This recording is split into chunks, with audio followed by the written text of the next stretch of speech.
আলহামদুলিল্লাহ, মুআজ্জাজ মুহতারাম, সম্মানিত হাজারাতে উলামায়ে কেরাম, মুরব্বিয়ানে কেরাম, এলাকার যুবক ভাইয়া,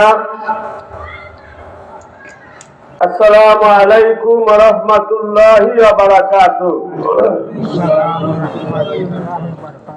আপনারা সবাই ভালো আছেন? আলহামদুলিল্লাহ।